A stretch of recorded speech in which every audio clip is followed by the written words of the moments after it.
कौन होंगे देश के अगले उपराष्ट्रपति? एनडीए के सीपी राधाकृष्णन या विपक्ष की तरफ से उम्मीदवार बी सुदर्शन रेड्डी?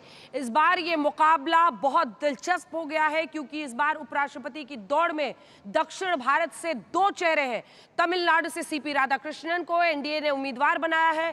राधाकृष्णन ने 2 बार बीजेपी पार्टी से वो सांसद भी बने रहे हैं, बीजेपी अध्यक्ष रहे हैं वो, यानी संघ की विचारधारा है। तो दूसरी तरफ विपक्ष ने सुप्रीम कोर्ट के पूर्व न्यायाधीश बी सुदर्शन रेड्डी को उम्मीदवार बनाया है। हालांकि अगर आप गणित देखेंगे तो ये बहुत मुश्किल नहीं है। अभी से यही प्रतीत होता है कि एनडीए के लिए ये जीत सफल होगी, लेकिन अगर दक्षिण का ही चेहरा उतारकर इंडिया गठबंधन इस पूरे मुकाबले को दिलचस्प बनाने की फिराक में है तो ये भी एक इंटरेस्टिंग एंगल इसमें है। आपको बता दें कि इंडिया गठबंधन की तरफ से जो उम्मीदवार हैं आंध्र प्रदेश के हैं। आज एनडीए के उम्मीदवार सीपी राधाकृष्णन अपना पर्चा भरेंगे। नामांकन पत्र 4 सेट में होगा।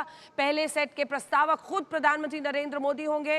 हर सेट के 20 प्रस्तावक और 20 समर्थक होंगे। नंबर गेम में पीछे रहने के बावजूद विपक्ष ने भी कमर कस ली है। आज सुदर्शन रेड्डी विपक्ष के सांसदों से मिलेंगे और उसके बाद उनके नामांकन के लिए भी फाइनलाइज होगा पूरा मामला। लेकिन आपको बता देते हैं, कुल मिलाकर अगर आप वोट देखेंगे और ये तस्वीरें आप देख रहे हैं जिसमें राजीव गांधी, पूर्व प्रधानमंत्री राजीव गांधी को श्रद्धांजलि दी जा रही है। आज उनकी जयंती के मौके पर मल्लिकार्जुन खड़गे, कांग्रेस पार्टी के अध्यक्ष और पूर्व अध्यक्ष कांग्रेस पार्टी की, और उनकी पत्नी सोनिया गांधी, बेटी प्रियंका वाड्रा गांधी और राहुल गांधी उनके बेटे वहां पर पुष्प अर्पित कर रहे हैं और उनकी जयंती पर उनको श्रद्धांजलि दी जा रही है। स्पीकर ओम बिरला वहां पर मौजूद हैं, हरिवंश जी राज्यसभा के वो वहां पर मौजूद हैं।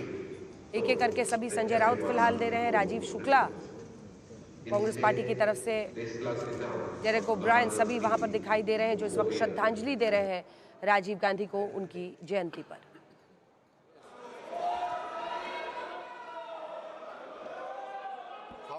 Thank you, Speaker sir. Sir, I would like to ask how effective are current disaster management strategies in ensuring timely communication? माननीय सदस्यगण, मैं पुनः आपसे आग्रह कर रहा हूं, तख्तियों में डंडी लगाकर आना ये सदन के लिए उचित नहीं है। तो उपराष्ट्रपति के चुनाव पर आप ये विशेष कवरेज देख रहे हैं, लेकिन एक और बिल जो आज आने वाला है संसद में जिसको लेकर खूब हंगामे के आसार हैं। गंभीर आरोप अगर हो और गंभीर आरोपों में गिरफ्तार कोई सीएम या मंत्री हो, उनको हटाने का बिल आज गृह मंत्री अमित शाह संसद में पेश करेंगे। 30 दिन जेल अगर गए हैं या उसका आपको सजा मिलती है तो कुर्सी जाएगी। ये बिल आज अमित शाह गृह मंत्री संसद में पेश करेंगे। हिमांशु, लेकिन सीपी राधाकृष्णन जो कि एनडीए के उम्मीदवार हैं, लेकिन संख्या बल में हम देखें तो जाहिर तौर पर एनडीए के ही उम्मीदवार की जीत दिखाई देती है। लेकिन कैसे ये दक्षिण भारत के उम्मीदवार दोनों तरफ से सामने आकर इस पूरे मुकाबले को दिलचस्प बना रहे हैं? देखिए, बिल्कुल दक्षिण भारत से जो है एनडीए के उम्मीदवार हैं सीपी राधाकृष्णन, तो दूसरी तरफ इंडिया ब्लॉक के जो उम्मीदवार हैं वो आंध्र प्रदेश से हैं सुधाकर रेड्डी। तो कहीं ना कहीं भारतीय जनता पार्टी की कोशिश थी सुदर्शन रेड्डी। आप देखेंगे तो सीपी राधाकृष्णन को कैंडिडेट उतारकर भारतीय जनता पार्टी ने एक संदेश दिया, जो संघ और भारतीय जनता पार्टी के विचारधारा के मूल कार्यकर्ता और स्वयंसेवक है उनको आगे लाया जाए संवैधानिक पदों पर। उसकी शुरुआत भारतीय जनता पार्टी की तरफ से हुई है।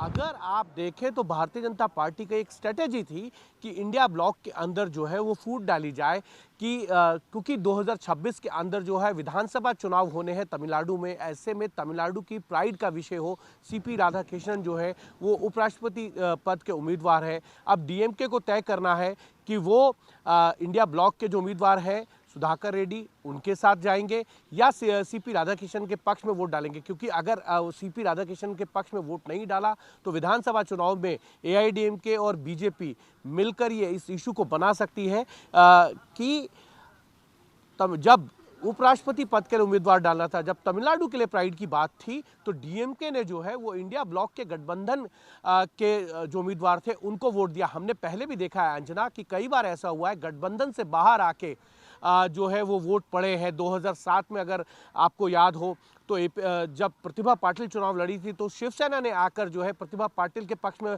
वोट किया था, ये कहते हुए कि वो महाराष्ट्र के लिए एक गौरव की बात है कि उनकी तरफ से राष्ट्रपति पद के उम्मीदवार हैं, तो वो इसलिए एनडीए गठबंधन से बाहर आके उन्होंने वोट किया। 2012 में अगर आप देखें तो जब प्रणब मुखर्जी चुनाव लड़ रहे थे तो जेडीयू और शिवसेना दोनों ने समर्थन दिया था। 2017 में जेडीयू जो है महागठबंधन में था, यानी कि अपोजिशन पार्टीज के साथ था। जी, एमके स्टालिन से राजनाथ जी ने बात की है, तमिलनाडु के हैं सीपी राधाकृष्णन, अजय आलोक भी हमारे साथ जुड़ गए हैं और अजय जी भी हमारे साथ यहाँ पर स्टूडियो में जुड़ गए हैं, इन सबके पास चलेंगे। लेकिन स्टालिन से बात की है, लेकिन क्या आपको लगता है कि इंडिया गठबंधन की तरफ से जिस प्रबल तरीके से स्टालिन लगातार बैटिंग कर रहे हैं, वो सीपी राधाकृष्णन का साथ सिर्फ इस बात पर दे देंगे कि वो तमिलनाडु के हैं और सुदर्शन रेड्डी जो हैं वो आंध्र प्रदेश के हैं? इसीलिए अगर आप देखेंगे तो सुदर्शन रेड्डी जो है वो आंध्र प्रदेश से है, जहां पर टीडीपी है, तो वो उसी खेल के अंदर जो है अपोजिशन जो है वो टीडीपी को भी फंसाना चाहता है कि देखिए आंध्र प्रदेश की प्राइड का विषय है, जब वो उम्मीदवार है तो टीडीपी जो है वो एनडीए के उम्मीदवार को समर्थन दे रही है। ये कहीं ना कहीं एक तरीके से एक दूसरे के खिलाफ स्कोर करने की कोशिश है और उस स्कोर के अंदर मुझे लगता है डीएमके जो है अब इंडिया ब्लॉक के साथ ही रहेगा और टीडीपी ने ये पहले ही स्पष्ट कर दिया है कि वो एनडीए के उम्मीदवार के साथ जाएंगे, चाहे वो किसी भी प्रदेश के हो। और वाईएसआरसीपी की तरफ से भी ये कहा गया है, जिसकी तरफ से ये खबर आ रही थी कि आंध्र प्रदेश से जब सुधाकर रेड्डी को उम्मीदवार बनाया तो एब्सटेंड कर सकते हैं। जिस तरीके से 2022 में जगदीप धनखड़ को जब उपराष्ट्रपति पद का उम्मीदवार एनडीए ने बनाया था तो ममता बनर्जी ने एब्सटेंड कर जो है एक तरीके से उनको समर्थन तो दिया था, लेकिन उनके खिलाफ वोट भी नहीं किया था, ना उनके पक्ष में वोट किया था। तो ये स्थिति जो है वो वाईएसआरसीपी के लिए थी, लेकिन वाईएसआरसीपी की सांसदों के जो बयान है उसमें ये कहा गया है कि वो एनडीए के जो उम्मीदवार हैं सीपी राधाकृष्णन, उनके पक्ष में वोट करेंगे। ठीक है, तो वाईएसआरसीपी ने भी साफ कर दिया है, टीडीपी ने भी अपने 16 सांसद जो लोकसभा में उनके साफ कर दिया है कि वो एनडीए के उम्मीदवार के साथ जा रहे हैं। लेकिन आपको बता देते हैं उपराष्ट्रपति पद के लिए आज जो चुनाव ये हो रहा है उसमें सीटों का खेल क्या कहता है, सीट जो है आंकड़े जो है वो क्या बताते हैं। कुल वोटर्स जो है अगर वो 788 है, 788, लोकसभा में 543, राज्यसभा में 245, चुने हुए 233 है, 12 मनोनीत है। वर्तमान वोटर जो है वो 781 ही है, उनमें से 7 नहीं है। लोकसभा में 542, क्योंकि बशीरहाट जो लोकसभा सीट है वो अभी रिक्त है। राज्यसभा में 239 है, जम्मू कश्मीर में 4, झारखंड पंजाब में एक सीट अभी रिक्त है।